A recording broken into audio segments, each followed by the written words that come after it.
It is coded in our genes. It is seen in movies and on television, including cooking shows. It may be found in college exam rooms, as well as on the golf course. It may be found on the covers of publications, as well as in the famous pieces of art that are displayed in galleries or on walls of billionaires. The fact that it exists in our thoughts, either as a factor that motivates us or one that makes us less driven, is one of paramount importance. Some of us aspire to be it, but most of us envy it. It has the potential to both create and destroy. It has the potential to improve our lives without us ever being aware of it. Or it has the potential to cause our lives to be riddled with uncertainty and angst. It is the double-edged sword of perfectionism. It is all in or all out. There is no middle ground.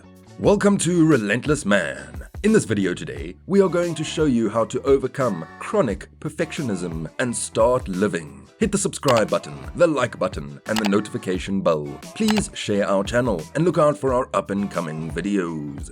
After completing Full Metal Jacket in 1987, one of the greatest film directors in history, if not the greatest, Stanley Kubrick, immediately started hunting for his next book to adapt. In true Kubrick manner, he started by reading everything in reach, and even hired teams of researchers to summarize the books he could not read himself. During this rigorous search, which he conducted before the production of every picture, his aide, Leon Vitali, would hear nothing but the sound of books striking the floor for months. In 1990, after hundreds of thuds on his study's floor, his 3-year hunt concluded with the discovery of the book Wartime Lies.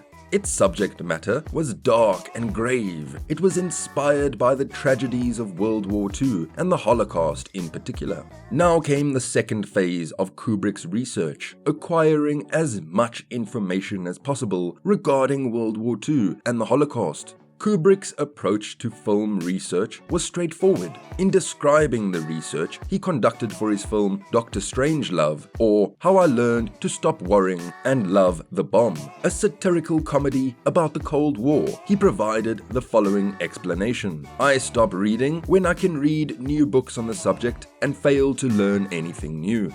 We will get back to Kubrick's Wartime Lies and how the world could have been robbed of another Kubrick masterpiece because of perfectionism. Kubrick's movies are masterpieces in modern cinema. His masterful resume includes Spartacus, Dr. Strangelove, 2001: A Space Odyssey, A Clockwork Orange, The Shining, and Eyes Wide Shut. Although Kubrick is revered as an all-time great, he is regarded as the world's biggest perfectionist. He was famous for shooting excessive amounts of takes. When filming The Shining, he broke the world record by shooting the same scene 148 times. This perfectionism was not limited to his filmmaking. He would often measure his film's advertisements in the newspapers and call them if they did not have the precise size he had paid for, to the millimeter.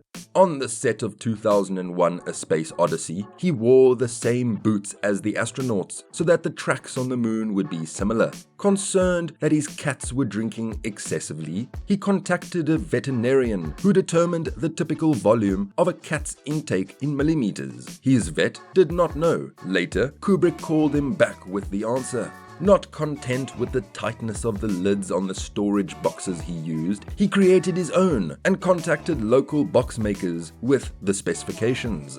His custom-made box is still in production. Without us telling you that this level of perfectionism syndrome can do to one's mental health, we are sure you can come up with your own conclusions. What are the signs of being a perfectionist? All or nothing mindset. Perfectionists, like high achievers, often establish ambitious objectives and work diligently to attain them. However, a high achiever may be pleased with performing an excellent job and reaching excellence or something near to it, even if they're very lofty objectives and not entirely achieved. Perfectionists will only settle for absolute perfectionism. Almost perfect is considered a failure. extremely critical. Perfectionists are more self and other critical than higher achievers. While high achievers take satisfaction in their success and are often supportive of others, perfectionists have a propensity for identifying errors and flaws. They focus on flaws and have difficulty noticing anything else. They are more critical of themselves and others when failure does occur, feeling constrained by fear. High achievers are often drawn toward their objectives and motivated to attain them. They are pleased by any progress in the right direction. Perfectionists, on the other hand, tend to be driven toward their objectives by a fear of not achieving them and see anything less than a fully accomplished goal as a failure, having unrealistic expectations. The objectives of a perfectionist are not necessarily realistic. While high achievers might set lofty objectives and sometimes love the challenge of pushing a bit further after achieving them, perfectionists often set goals that are unattainable. In the pursuit of their objectives, high achievers tend to be happier and more successful than perfectionists. Only concentrate on results. High achievers might love the pursuit of a goal as much or more than the actual accomplishment of that objective.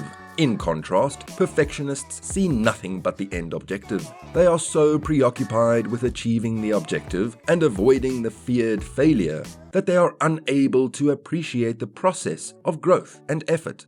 Depressed by unrealistic objectives. Perfectionists are far less content and laid back than high achievers. While high achievers may recover quickly from disappointment, perfectionists tend to self-flagellate and wallow in negative emotions when their high, ambitious standards are not realized. They struggle to move on when their expectations are not fulfilled.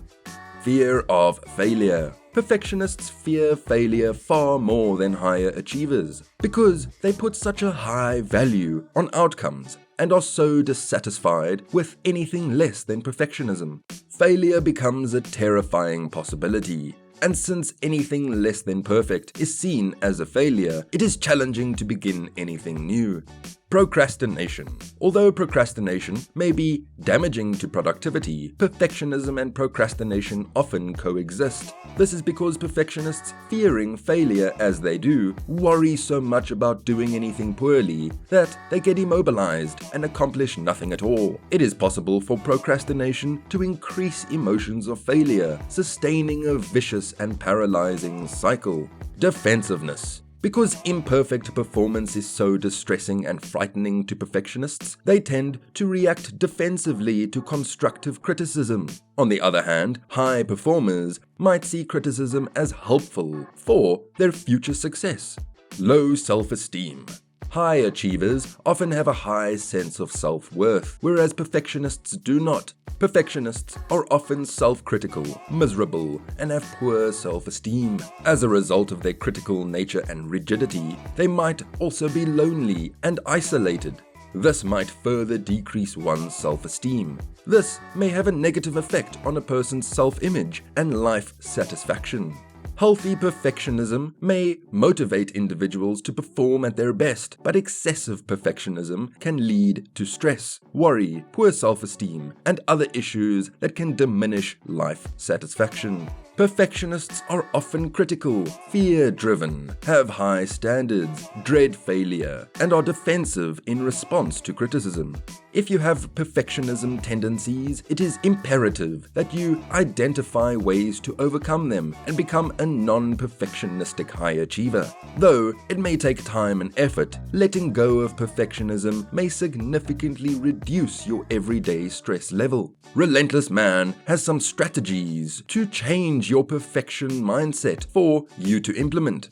Perform a cost-benefit assessment. Consider your perfectionist tendencies in greater depth. You may believe you are more successful because of them. This is not the case. There are several harmful effects of perfectionism, and you may be experiencing some of them right now. Create a list of all the ways your perfectionism is harming you, and you will be more motivated to abandon these tendencies.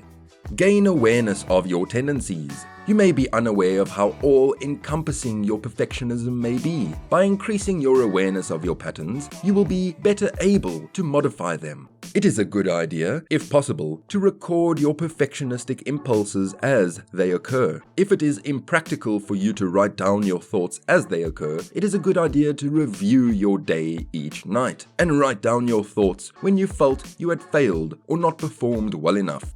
This will increase your awareness of perfectionistic ideals when they arise in the future.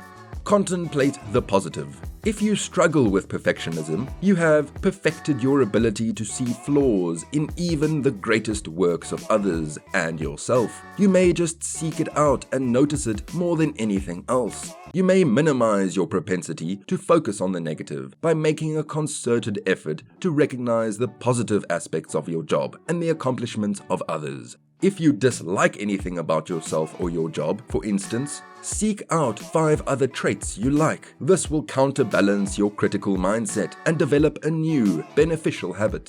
Alter your self-talk.